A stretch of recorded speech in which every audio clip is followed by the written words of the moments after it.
3 more minutes.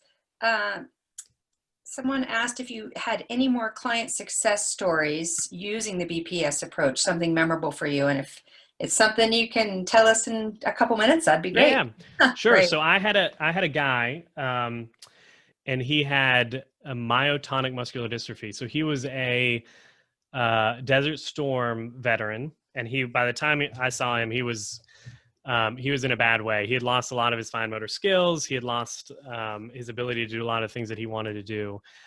And he was self-medicating with, I think, 2 12-packs a day.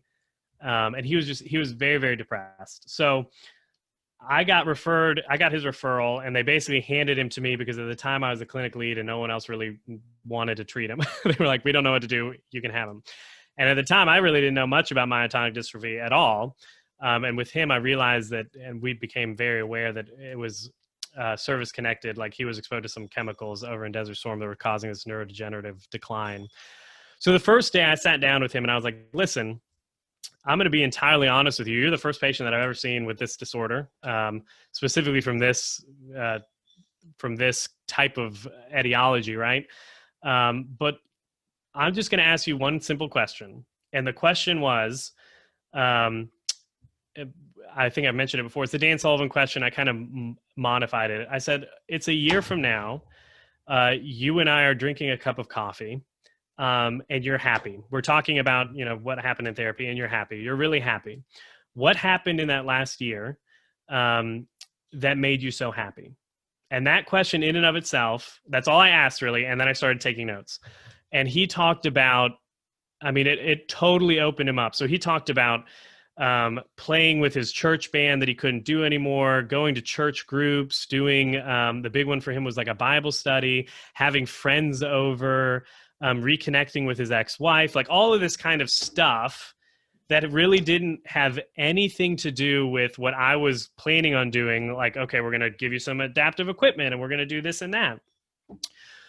So after he answered that question, I said, okay, well, this is obviously way bigger than just me, and I think we need to pull in some other people. So we pulled in psychology because he had mentioned to me that his primary care physician told me he needs to quit drinking as much beer. So we pulled him in. We pulled kinesiotherapy, which at the time was something you could only find at the VA. And then I did some stuff around adaptive equipment. I did some stuff, but everything that we did was all about this goal that he had from the first question that I asked him. And by the time he left, he was more functional. He wasn't drinking nearly as much. He had reached out to his wife or his ex-wife to try to reconnect and, meet his, reestablish his relationship with his kids. And then I decided to leave the VA about a year later, and he would pop in every now and then just to say, hey. And, so I put my 2 weeks in, or my 30 days notice in at the VA because I was going to go do some consulting. And my computer was facing the wall away from the door from my office. And I was always typing away when I didn't have patients with me.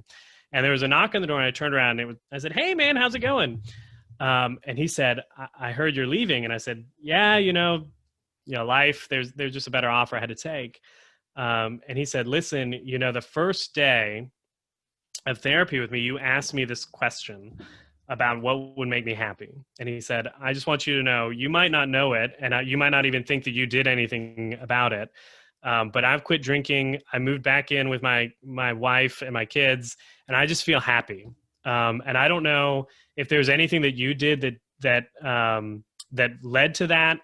But I know that you asking me the question and hooking me up with who you hooked up with and just being there to listen made a big difference. So thank you. So that's probably one of the biggest success stories I've ever had using the biopsychosocial model.